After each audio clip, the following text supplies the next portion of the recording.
Friends, എല്ലാവർക്കും നമസ്കാരം. നിങ്ങൾ ഏവരും കാത്തിരിക്കുന്ന രേവതിയുടെയും സച്ചിയുടെയും ഇന്നത്തെ വിശേഷത്തിലേക്ക് എല്ലാ കൂട്ടുകാർക്കും സ്വാഗതം. എല്ലാവർക്കും നല്ലൊരു ദിവസം ആശംസിച്ചുകൊണ്ട് തന്നെ നമുക്ക് ഇന്നത്തെ വിശേഷത്തിലേക്ക് കടന്നാലോ. തുടങ്ങുമ്പോൾ തന്നെ കാണിക്കുന്നത് ശ്രുതിനെയാണ്. അങ്ങനെ നമ്മുടെ ശ്രുതി പറഞ്ഞു, എനിക്ക് വെട്ടമില്ലാതെ പേടിയാ, അല്ലെങ്കിൽ ജനൽ തുറന്നിടണം എന്നൊക്കെ പറഞ്ഞപ്പോഴത്തേക്കും ശ്രുതി പറയാണ്, അത് സാരമില്ല, തനിക്ക് വെട്ടം വേണം, അതല്ലേ വേണ്ടു, ഏതായാലും താൻ പോയി ഡ്രസ്സ് മാറിയിട്ട് വാ, ഞാൻ പതുക്കെ ഇവിടെ സെറ്റാക്കിക്കോളാം, ഏതായാലും ഇപ്പം താൻ പോയി ഞാൻ തന്ന ഡ്രസ്സൊക്കെ ഇട്ടുകൊണ്ട് വരാൻ പറഞ്ഞു. ഏതായാലും നമ്മുടെ ശ്രുതി ഒരു ഡ്രസ്സൊക്കെ കൊടുത്തു. ആ ഡ്രസ്സൊക്കെ കൊടുത്തിട്ട് നമ്മുടെ ശ്രുതി ആ ഒരു ഡ്രസ്സ് മാറാൻ വേണ്ടി അങ്ങ് പോയിട്ടോ. ഈ സമയത്താണ് നമ്മുടെ രവീന്ദ്രനെ കാണിക്കുന്നത്. രവീന്ദ്രൻ നോക്കുമ്പോഴത്തേക്ക് സച്ചു ഒരു കുടത്തിൽ വെള്ളമൊക്കെ ആയിട്ട് വരിക. സച്ചിയോട് ചോദിച്ചു, ഇതെന്താണ് നീ വെള്ളമൊക്കെ ആയിട്ട് വരുന്നതെന്ന് ചോദിച്ചപ്പോഴത്തേക്കും, അത് പിന്നെ ഞാൻ പറഞ്ഞില്ലായിരുന്നു അച്ഛനോട്, ഇത് ആ ഒരു ചടങ്ങ് ചെയ്യാന്. ഏത് ചടങ്ങ് ചെയ്യാന്? അച്ഛമ്മ പറഞ്ഞില്ലേ ഒരു ചടങ്ങിന്റെ കാര്യം, ആ സുധീനും ശ്രുതിനെയും കൂടെ കൊണ്ട് നടത്തിച്ച ചടങ്ങില്ലേ, ആ ചടങ്ങ് ഭയങ്കര നിർബന്ധമായിട്ട് അച്ചമ്മയ്ക്ക് ചെയ്യണമെന്നൊരു ആഗ്രഹം. അതുകൊണ്ട് പിന്നെ ഞാനും അങ്ങ് ചെയ്തേക്കാന്ന് ഓർത്തു എന്ന് പറഞ്ഞു. ഇതേ സമയമാണ് നമ്മുടെ അച്ചമ്മ വരുന്നത്. അച്ചമ്മ പപ്പടമൊക്കെ ചുട്ട് കാച്ചി എടുത്തോണ്ട് വരുന്നുണ്ട് കേട്ടോ. അങ്ങനെ നമ്മുടെ രവീന്ദ്രൻ ചോദിച്ചു, ഇതെന്താ അമ്മ, ഇതെന്തിനാ ഇത്രയും പപ്പടം ഇപ്പം കാച്ചിക്കൊണ്ട് വരുന്നത്? അതെ, ഇത് വേറൊന്നിനും അല്ല, ഇത് ഉടയ്ക്കാനുള്ളതാ. അതെ അച്ഛാ, ഇത് എന്റെ ഇവളുടെ തലയിൽ ഉടയ്ക്കാൻ വേണ്ടിയുള്ളതാ. അപ്പോഴത്തേക്കും അച്ഛമ്മ പറഞ്ഞു, ഈ ചടങ്ങ് നടത്തിയില്ലല്ലോ ഇവരുടെ കല്യാണത്തിന്, അതും കൊണ്ട് ഇപ്പം നടത്താൻ എനിക്കൊരു ആഗ്രഹം, അതും കൊണ്ടാ പിന്നെ ഞാൻ ഇപ്പം നടത്താന്ന് വിചാരിച്ചത്. അത് ശരിയാ, അവനന്ന് കല്യാണം കഴിഞ്ഞ ഉടനെ ഒരു ഓട്ടോ ഓടിയില്ലേ, ശബരിമല പോകാൻ മാല ഇട്ടോണ്ട്, പിന്നെ എങ്ങനെ നടത്താനാ? ഏതായാലും ഇന്ന് നടത്താൻ തീരുമാനിച്ചത് നന്നായി അമ്മേ, എനിക്ക് സത്യം പറഞ്ഞ ഇപ്പോഴാണ് സന്തോഷമായത്. നമുക്കിത് അടിച്ചു പൊളിച്ചങ്ങ് നടത്താന്ന് പറഞ്ഞു. ഇത് കേട്ടിട്ട് രേവതിക്കും സന്തോഷമായിട്ടോ. അപ്പോഴത്തേക്ക് നമ്മുടെ രവീന്ദ്രൻ, അല്ല ചന്ദ്രനെ വിളിക്കണ്ടേ അമ്മേ? അയ്യോ വേണ്ടേ, വന്നു കഴിഞ്ഞിട്ടുണ്ടെങ്കിൽ അതും ഇതും പറഞ്ഞ് നമ്മുടെ സന്തോഷം കളയും, വെറുതെ എന്തിനാണ് വിളിക്കുന്നത്? അപ്പോഴത്തേക്കും നമ്മുടെ രവീന്ദ്രൻ പറഞ്ഞടാ, അവിടെ ഇരിക്കടാ കുടമൊക്കെ വെച്ചിട്ട്, നമുക്ക് ചടങ്ങിലേക്ക് കിടക്കാം എന്ന് പറഞ്ഞാൽ, എൻ്റെ തലയിൽ പപ്പടം ഉടയ്ക്കാനേ എൻ്റെ അച്ഛൻ എന്തൊരാഗ്രഹമാ എന്നൊക്കെ പറഞ്ഞിട്ട് അവിടെ അങ്ങ് ഇരിക്കുകയാണ് രേവതി സച്ചിയും കൂടെ. അപ്പോഴത്തേക്കും അച്ഛമ്മയാണെങ്കിൽ മോതിരം കണ്ടല്ലോ, ഇതില് നിങ്ങൾ രണ്ടുപേരിൽ ആരാണോ ഈ മോതിരം എടുക്കുന്നത്, അവർക്കാണ് ഈ മോതിരം, അവർക്ക് സ്വന്തമാ. ഏതായാലും ഈ കുടത്തിനകത്ത് ഞാൻ ഈ മോതിരം ഇടാൻ പോവാന്ന് പറഞ്ഞിട്ട് ആ മോതിരം കുടത്തിനകത്തേക്ക് ഇട്ടതേ നമ്മുടെ സച്ചി എടുക്കാൻ തുടങ്ങിയപ്പോഴത്തേക്ക്, എടാ അടി മേടിക്കുന്നീ, ഞാൻ പറയുമ്പോൾ നീ എടുത്താൽ മതി. രണ്ടുപേരും ഒരുമിച്ച് കൈയിട്ടിട്ട് ആരെങ്കിലും ഒരാൾ എടുക്കണം. ഏതായാലും ആരംഭിച്ചോളാൻ പറഞ്ഞു. അങ്ങനെ രണ്ടുപേരും ഇരുന്നിട്ട് കോടത്തിനകത്ത് കൈയിട്ടിട്ട് മത്സരിക്കുകയാണ് കേട്ടോ, ആ ഒരു മോതിരം എടുക്കാൻ വേണ്ടി. ഇതിന്റെ ഇടയ്ക്ക് മൊത്തം പ്രോത്സാഹനവും കിട്ടുന്നത് നമ്മുടെ രേവതിക്കാണ് കേട്ടോ. അങ്ങനെ രേവതിയുടെ ശബ്ദമാണ് അവരെ ഉയർന്നു വരുന്നത്. രേവതി രേവതി രേവതി എന്ന് പറഞ്ഞുകൊണ്ട് അച്ചമ്മയും അതുപോലെ തന്നെ നമ്മുടെ രവീന്ദ്രനും കൂടെ. ഏതായാലും ഏറ്റവും ലാസ്റ്റ് രണ്ടുപേരും കൂടെ അങ്ങോട്ടും ഇങ്ങോട്ടൊക്കെ കൈയിട്ട് ലാസ്റ്റ് നമ്മുടെ സച്ചിയാണ് ആ മോതിരം എടുത്തത്. അപ്പോഴത്തേക്കും സച്ചി വിജയിച്ചേ കിട്ടിയെന്ന് പറഞ്ഞപ്പോഴത്തേക്കും, എന്ത് കിട്ടി? നീ ചുമ്മാ നുണ പറയില്ലേ, കാണിക്കണമെന്ന് അച്ഛമ്മ പറഞ്ഞു. ടെൻഡഡേ എന്ന് പറഞ്ഞപ്പോഴത്തേക്കും, നിനക്ക് കിട്ടിയോ? എന്താ മോളെ, ഇത് മോളല്ലേ എടുക്കേണ്ടത്. അപ്പോഴത്തേക്കും, പിന്നെ എൻ്റെ അടുത്തല്ലേ ഇവളുടെ കളി, അത് നടക്കില്ല എന്ന് പറഞ്ഞപ്പോ അച്ഛമ്മ പറഞ്ഞു, എനിക്ക് മനസ്സിലായി, ഇത് മോള് വിട്ടുകൊടുത്തതല്ലേ അവന്, അത് ഉറപ്പല്ലേ? അപ്പോഴത്തേക്ക് രേവതിയും പറഞ്ഞു, അച്ഛമ്മേ ഞാനാ ഈ മോതിരം എടുത്ത് തന്നപ്പോ എൻ്റെ കയ്യിലൊരു ഞുള്ളു തന്നു. ആ ഞുള്ളു തന്നു കഴിഞ്ഞപ്പോഴത്തേക്കും എൻ്റെ കയ്യിലിരുന്ന മോതിരം താഴെ പോയി. അപ്പോഴാ ഇദ്ദേഹം എടുത്തോണ്ട് പോയെന്ന് പറഞ്ഞപ്പോഴത്തേക്ക് രവീന്ദ്രൻ പറഞ്ഞു, എങ്കിൽ പിന്നെ നീ ഒരു കാര്യം ചെയ്യടാ, അവളുടെ കയ്യിൽ മോതിരം ഇട്ട് കൊടുക്കടാന്ന് പറഞ്ഞു. മോതിരം അവളുടെ കയ്യിൽ ഇട്ട് കൊടുക്കാനോ? ഞാൻ കഷ്ടപ്പെട്ടെടുത്ത മോതിരം. മോതിരം ഇട്ട് കൊടുക്കാനാ പറഞ്ഞത്. നീ ഇട്ട് കൊടുക്കടാന്ന് പറഞ്ഞു. ഇല്ലില്ല, ഞാൻ ഇട്ട് കൊടുക്കത്തില്ല. നിന്നോടാ പറഞ്ഞ് ഇട്ട് കൊടുക്കാന്, മോളെ കൈ അങ്ങ് നീട്ടിക്കെന്ന് പറഞ്ഞു. ഏതായാലും രേവതി കൈ നീട്ടിയപ്പോഴത്തേക്കും നമ്മുടെ സച്ചി മോതിരം അങ്ങ് ഇട്ട് കൊടുത്തു കേട്ടോ. അടുത്ത ചടങ്ങ് എന്താ? പപ്പടം ഉടയ്ക്കല. അങ്ങനെ രണ്ടുപേരും ഇരുത്തിയിട്ട് രണ്ടുപേരും അങ്ങോട്ടും ഇങ്ങോട്ടും പപ്പടം ഉടയ്ക്കാൻ തുടങ്ങി. ഒരു 8-10 പപ്പടം കാണും കേട്ടോ. ആ 8-10 പപ്പടം രണ്ടുപേരും അങ്ങോട്ടും ഇങ്ങോട്ടും ഉടയ്ക്കുന്ന ആ ഒരു സീനാണ് പിന്നെ കാണിക്കുന്നത്. അങ്ങനെ വലിയ സന്തോഷത്തോടു കൂടി തന്നെ ഇവർ ആ ചടങ്ങ് പൂർത്തിയാക്കുകയാണ്. ഇതേ സമയത്തെ അവിടെ ആദ്യരാത്രി നടന്നുകൊണ്ടിരിക്കുകയാണ്. ഒരു ഗൗണൊക്കെ ഇട്ടാണ് നമ്മുടെ ശ്രുതി വരുന്നത്. ഒരു ചെറിയ പാട്ടൊക്കെ ഇട്ടിട്ടുണ്ട് കേട്ടോ. വേറൊരു പാട്ടും അല്ല, ഒരു നൂറാശകൾ എന്ന് പറയുന്ന ആ പാട്ടില്ലേ, ആ പാട്ടൊക്കെ ഇട്ടിട്ട് അടിപൊളിയായിട്ടാണ് കേട്ടോ സത്യം പറഞ്ഞിട്ടുണ്ട് ആ ഒരു ഫസ്റ്റ് നൈറ്റ് സെറ്റ് ചെയ്തിരിക്കുന്നത്. കാണാൻ നല്ല രസമുണ്ട്. നമുക്ക് ശ്രുതിനെ ഇഷ്ടമല്ലെങ്കിലും ഈ ഫസ്റ്റ് നൈറ്റ് കാണുമ്പോഴത്തേക്കും സത്യം പറഞ്ഞു കഴിഞ്ഞിട്ടുണ്ടെങ്കിൽ നമുക്കും എന്താ പറയുക, ഒരു നല്ല ഇതായിട്ട് തോന്നും. കാരണം നല്ല രീതിയിൽ തന്നെയാണ് നമ്മുടെ സുതി എല്ലാം സെറ്റ് ചെയ്ത് വെച്ചിരിക്കുന്നത്. എന്താ പറയാ, നമ്മുടെ ആ ഒരു വഴിയില്ലേ, കട്ടിലേക്ക് കയറുന്ന വഴിയില് തറയില് മുഴുവനും റോസാപ്പൂ ഒക്കെ ഇട്ട് മുഴുവൻ മെഴുകുതിരിയൊക്കെ കത്തിച്ച് വെച്ചിട്ട് നമ്മുടെ ശ്രുതിനെ കൊണ്ട് ആ ഒരു ഡ്രസ്സൊക്കെ ഇടിയിപ്പിച്ചിട്ട് രണ്ടുപേരും കണ്ണിലൊക്കെ നോക്കി ഇങ്ങനെ നിൽക്കുന്ന ആ ഒരു സീൻ കാണുമ്പോൾ ആർക്കാണെങ്കിലും ഒരു എന്താ പറയാ നല്ലതായിട്ട് തോന്നും. ഇതിന്റെ ഇടയിൽ വേറൊരു സംഭവം കൂടെ ഉണ്ട്, ഒരു വൈനും ഒക്കെ ഉണ്ട് കേട്ടോ. അപ്പൊ ഏതായാലും ഫസ്റ്റ് നൈറ്റ് അടിപൊളിയായിട്ട് കഴിഞ്ഞു.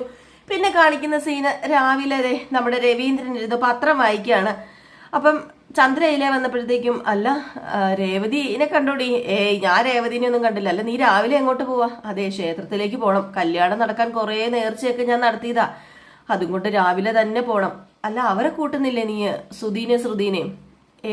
അവരെ കൂട്ടണം, അവരെ കൂട്ടാതെ പോകാൻ പറ്റില്ലല്ലോ, അവരെയും കൊണ്ടാ പോകേണ്ടത് എന്ന് പറഞ്ഞിട്ട് ഇതെന്ത് പറ്റി, അവർ എണീറ്റില്ലല്ലോ എന്ന് പറഞ്ഞുകൊണ്ട് നമ്മുടെ ചന്ദ്ര ഇങ്ങനെ അവരുടെ വാതിലെ ചെന്ന് മുട്ടാൻ തുടങ്ങുമ്പോൾ അയ്യേ വേണ്ട, ശരിയല്ല, മുട്ടണ്ട എന്ന് പറഞ്ഞിട്ട് നാണം വന്നിട്ട് നമ്മുടെ ചന്ദ്ര അവിടെ നിന്ന് മാറി നേരെ പോവുകയാണ് കേട്ടോ. ഏതായാലും ചന്ദ്രയ്ക്ക് അതൊക്കെ അറിയാം കേട്ടോ. ഏതായാലും രേവതിയും സച്ചി, ഈ സ്ഥാനത്ത് രേവതിയും സച്ചി ആണെങ്കിലോ എന്തായിരുന്നേനെ. അങ്ങനെ നമ്മുടെ രവീന്ദ്രൻ ചന്ദ്രനെ തന്നെ നോക്കി. ചന്ദ്രനെ നോക്കിയിട്ട് പറഞ്ഞു, ഈ അടുത്ത കാലത്തൊന്നും അവരെ കൊണ്ട് അമ്പലത്തിൽ പോകാൻ പറ്റുമെന്ന് എനിക്ക് തോന്നുന്നില്ല എൻ്റെ പൊന്നോ എന്ന് പറഞ്ഞപ്പോഴത്തേക്കും ചന്ദ്ര ഇങ്ങ് വന്നു. അങ്ങനെ രേവതി വന്നിട്ട് അച്ഛന് ബ്രേക്ക്ഫാസ്റ്റ് വേണ്ടേ എന്നിങ്ങനെ ചോദിച്ചപ്പം, അല്ല സച്ചി എന്തി കുളിക്കുക, അദ്ദേഹം വന്നിട്ട് കഴിച്ചോളും, അവൻ വന്നിട്ട് മതി, അവൻ വന്നിട്ട് ഞാനും കഴിച്ചോളാന്ന് പറഞ്ഞപ്പോഴത്തേക്കും ചന്ദ്ര പറഞ്ഞു, അതെ ഇങ്ങനെ ഒരാൾ ഇവിടെ നിൽപ്പുണ്ടെന്ന് നീ മറന്നുപോയോ? അതെന്താ നീ എന്നോട് ചോദിക്കാത്തത്? അല്ല അമ്മയ്ക്ക് ചായ വേണോ? എങ്കിൽ ഞാൻ എടുത്തിട്ട് വരാം. എനിക്ക് നിന്റെ ചായയും കാപ്പിയൊന്നും വേണ്ട, അതിന്റെ ആവശ്യമില്ല. അല്ല നീ നിക്കി പോകാതെ, അതെ എനിക്ക് കുറച്ച് കാര്യം നിന്നോട് പറയാനുണ്ട്. ബ്രേക്ക്ഫാസ്റ്റ് നീ എന്താ ഉണ്ടാക്കിയത്? എന്താണ് ഉണ്ടാക്കുന്നതെന്ന് ഇന്നലെ രാത്രി ചോദിച്ചപ്പം അമ്മ പറഞ്ഞിരുന്നില്ലേ, അതൊക്കെ ഉണ്ടാക്കി. ശ്രുതിക്ക് എന്താ ഇഷ്ടമെന്ന് ചോദിച്ചിട്ട് അത് നീ ഉണ്ടാക്കിയാൽ മതി. അത് പിന്നെ മണി 10 ഇനിയിപ്പം എപ്പോൾ ഉണ്ടാക്കി കൊടുക്കാനേ അമ്മേ? അതെങ്ങനെയാ ശരിയാവുന്നത്? നിന്നോടല്ലേ പറഞ്ഞത് ഉണ്ടാക്കി കൊടുക്കണമെന്ന്. അത് ഉച്ചയ്ക്ക് വേണമെങ്കിൽ അവർക്ക് ഇഷ്ടപ്പെട്ടത് ഉണ്ടാക്കി കൊടുക്കാം. ഇപ്പൊ 10 മണിയായില്ലേ? അതെന്താ 10 മണി 2 പ്രാവശ്യം നീ എടുത്തു പറയുന്നത്? അവര് കിടക്കുന്നതിന് ഇപ്പൊ എന്താ പ്രശ്നം ഇരിക്കുന്നത്? അവൾ എപ്പ വേണമെങ്കിലും എണീറ്റ് വരട്ടെ, അവർക്ക് ആവശ്യമുള്ളത് നീ ഉണ്ടാക്കി കൊടുക്കണം. അവര് സന്തോഷമായിട്ട് കഴിയുന്നത് നിനക്ക് പിടിക്കുന്നില്ലല്ലേ? അവരെങ്ങനെ കഴിഞ്ഞാലും എനിക്ക് എന്താ അമ്മേ? ഇപ്പൊ അവളുടെ ഇഷ്ടത്തിനനുസരിച്ച് ഉണ്ടാക്കി കൊടുക്കാൻ പറ്റില്ലെന്നാ ഞാൻ പറഞ്ഞത്. ഞാൻ അത്ര വലിയ പറഞ്ഞോളൂ. എടി നീ എന്താടി പറഞ്ഞത്? നീ അവിടെ നിൽക്കടി, ഞാൻ പറഞ്ഞതുപോലെ ചെയ്തിരിക്കണം. അപ്പോഴാണ് രവീന്ദ്രൻ, ചന്ദ്രേ നീ രാവിലെ തന്നെ എന്തിനാ രേവതിയുടെ മെക്കിട്ട് കയറുന്നത്? നിനക്ക് വേറെ ഒരു പണിയും ഇല്ലേ? അമ്പലത്തിൽ പോകാൻ ഇറങ്ങിയതല്ലേ നീ? മോള് ചെല്ല്, മോൾ അടുക്കളയിൽ ചെന്ന് മോളുടെ കാര്യം നോക്കാൻ പറഞ്ഞു. ഏതായാലും രേവതി അങ്ങ് പോയി. അപ്പോഴത്തേക്കും ചന്ദ്ര തുറിച്ചു നോക്കിയിട്ടോ നമ്മുടെ രേവതിനെ. പിന്നെ കാണിക്കുന്ന സീനെന്ന് പറഞ്ഞിട്ടുണ്ടെങ്കിൽ നമ്മുടെ ചന്ദ്ര, നിങ്ങളെ ഇങ്ങനെ സപ്പോർട്ട് ചെയ്യുന്നത്, അതുകൊണ്ട് അവൾ എന്നെ ബഹുമാനിക്കാത്തത്. അതേ ചന്ദ്രേ, അങ്ങോട്ടേക്ക് ബഹുമാനം കൊടുക്കണം, എന്നാലേ അത് തിരിച്ചു കിട്ടത്തുള്ളൂ. പിന്നെ അവളെന്താ എന്റെ അമ്മായിയമ്മയാണോ ഞാൻ ബഹുമാനിക്കാൻ? നിന്റെ അമ്മായിയമ്മേനെ നീ ബഹുമാനിക്കാനോ? നീ എന്നെ കൊണ്ട് കഴിഞ്ഞ കഥയൊന്നും പറയിപ്പിക്കരുത് കേട്ടോ ചന്ദ്രേ, നീ പോകാൻ നോക്കാൻ പറഞ്ഞു. ഏതായാലും ഈ സമയമാണ് രേവതി എന്നൊരു വിളിക്കുന്നത് നമ്മുടെ സച്ചി. അപ്പം വരുന്നു എന്ന് പറഞ്ഞ് രേവതി. അങ്ങനെ ഏതായാലും രേവതിയുടെ അടുത്തേക്ക് സച്ചിയുടെ അടുത്തേക്ക് രേവതി ചെന്നു. അപ്പം സച്ചി ചോദിച്ചു, അല്ല എന്റെ നീല ഷർട്ട് എന്തേ? നീല ഷർട്ട് കാണുന്നില്ല, അതെവിടെ? അത് കാണുന്നില്ല. ഇനിയിപ്പം അത് മടക്കി വെച്ചപ്പോഴെങ്ങാനും സുധിയുടെ ഷർട്ടിന്റെ ഇടയിൽ കയറി കാണുമോ? എടാ സുധി എന്ന് പറഞ്ഞുകൊണ്ട് അവരുടെ റൂമിലേക്ക് കയറി ചെല്ലാൻ തുടങ്ങിയപ്പോഴത്തേക്കും ചന്ദ്ര, ഇവനെന്താ ഈ കാണിക്കുന്നത്? എടാ നീ ഇവിടെ നിക്കടാ, നീ എന്തിനാ ഇപ്പൊ അവരുടെ വാതിലിൽ പോയി കൊട്ടുന്നത്? പിന്നെ എന്റെ ഷർട്ട് ഈ മുറിയിലുണ്ടോന്ന് നോക്കണ്ടേ എനിക്ക്? നീ ഈ ഷർട്ട് ഇട്ട് പോയാൽ മതി, നീ വാതിലൊന്നും തട്ടേണ്ട കാര്യമില്ല. ഈ മുറിയിൽ നീ കയറുകയും വേണ്ട. ഈ മുറിയിൽ എന്താ കടിക്കുന്ന പട്ടികളുണ്ടോ? എങ്കിൽ പിന്നെ ഒരു ബോർഡ് വയ്ക്ക്, അകത്ത് കടിക്കുന്ന പട്ടികളുണ്ട്, ആരും മുറിയിൽ പ്രവേശിക്കരുതെന്ന്. അപ്പൊ പിന്നെ കയറൂലല്ലോ, മാറി നിൽക്കുക അങ്ങോട്ട്, ഞാൻ പോയി ഷർട്ട് എടുക്കട്ടെ. എടാ നിനക്കെന്താ പറഞ്ഞ മനസ്സിലാവില്ലേ? നീ ഈ മുറി കയറണ്ട. എന്തുകൊണ്ട് കയറിക്കൂടാ? വിവരമുള്ളവർക്ക് മനസ്സിലാവും, നിനക്ക് വിവരവും ബോധവും ഇല്ലല്ലോ, അതുകൊണ്ടാ നിനക്ക് മനസ്സിലാവാത്തത്. അതെങ്ങനെയാ?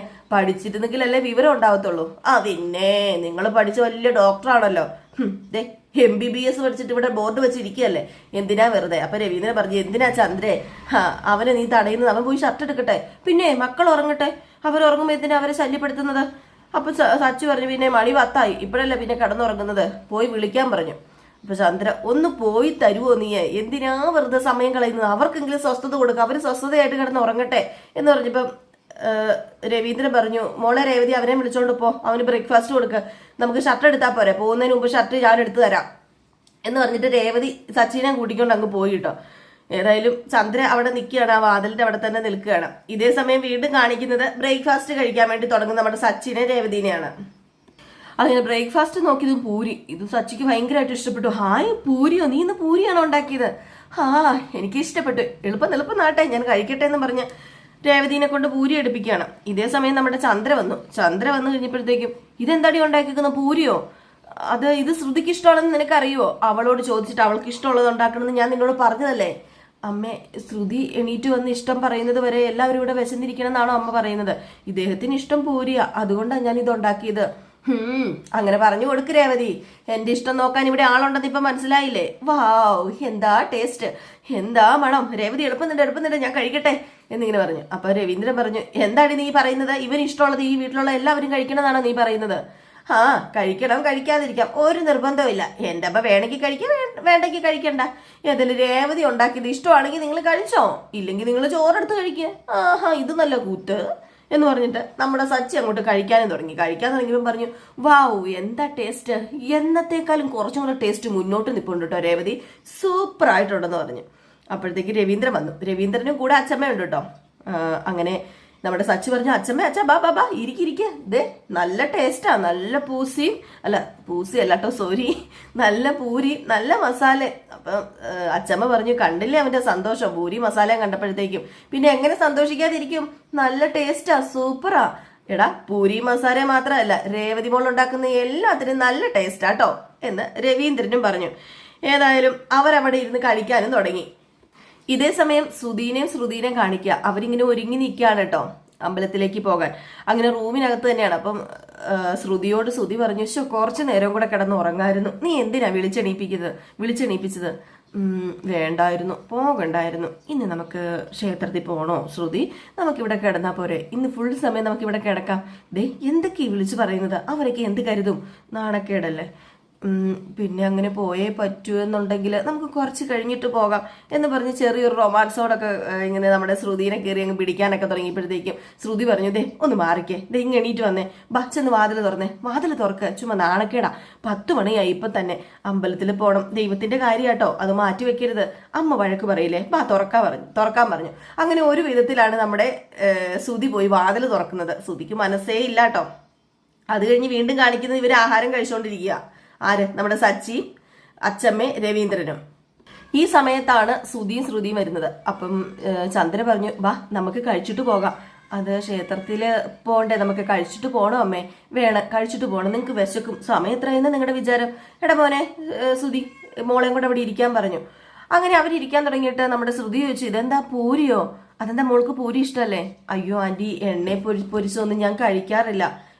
പൂരി എണ്ണയിലല്ലാതെ പിന്നെ പച്ചോളത്തിൽ പൊരിക്കാൻ പറ്റുമോ രേവതി എന്നിങ്ങനെ സച്ചി ചോദിച്ചു.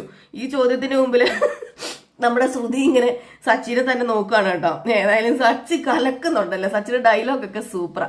അപ്പോഴത്തേക്കാണ് നമ്മുടെ ശ്രുതി കുറച്ച് ഇംഗ്ലീഷൊക്കെ അവിടെ പറയുന്നത്. അതായത് അവിടെ എണീക്കാനൊക്കെ ഇങ്ങനെ ഇംഗ്ലീഷിൽ ഇങ്ങനെ സംസാരിക്കുകയാണ് കേട്ടോ. അപ്പം നമ്മുടെ ശ്രുതിയും കൂടെ ഇങ്ങനെ ഇംഗ്ലീഷ് എന്തൊക്കെയോ പറഞ്ഞു കേട്ടോ. ശ്രുതി ഇങ്ങനെ പറഞ്ഞു കേട്ടപ്പോഴത്തേക്കും, എന്താടാ നീ ഇങ്ങനെ പറയുന്നത്, നീ എന്താടാ ഇംഗ്ലീഷ് പറയുന്നതെന്ന് സച്ചി ചോദിച്ചു. അപ്പോഴത്തേക്ക് ശ്രുതി പറഞ്ഞു, മനസ്സിലായില്ലല്ലേ എടാ, നീയേ കഴിച്ചിട്ട് എണീറ്റ് പോകാന് ഇംഗ്ലീഷും അറിയത്തില്ല, എന്താ ഇത് എന്നിങ്ങനെ പറഞ്ഞപ്പോഴത്തേക്കും സച്ചി പറഞ്ഞു, നീ കൂടുതൽ ഭീഷണിപ്പെടുത്തരുതേ, ഞാൻ ഇവിടെ നിന്ന് എപ്പോൾ പോകണമെന്ന് ഞാൻ തീരുമാനിച്ചോളാം. നീ ഒരു കാര്യം ചെയ്യാം, നിന്റെ കെട്ടിയോൾക്ക് നീ പച്ചവെള്ളത്തിലെ പൂരി അങ്ങോട്ട് പൊരിച്ചു കൊടുക്കാൻ നോക്ക്, അതാദ്യം ചെയ്യാൻ പറഞ്ഞു.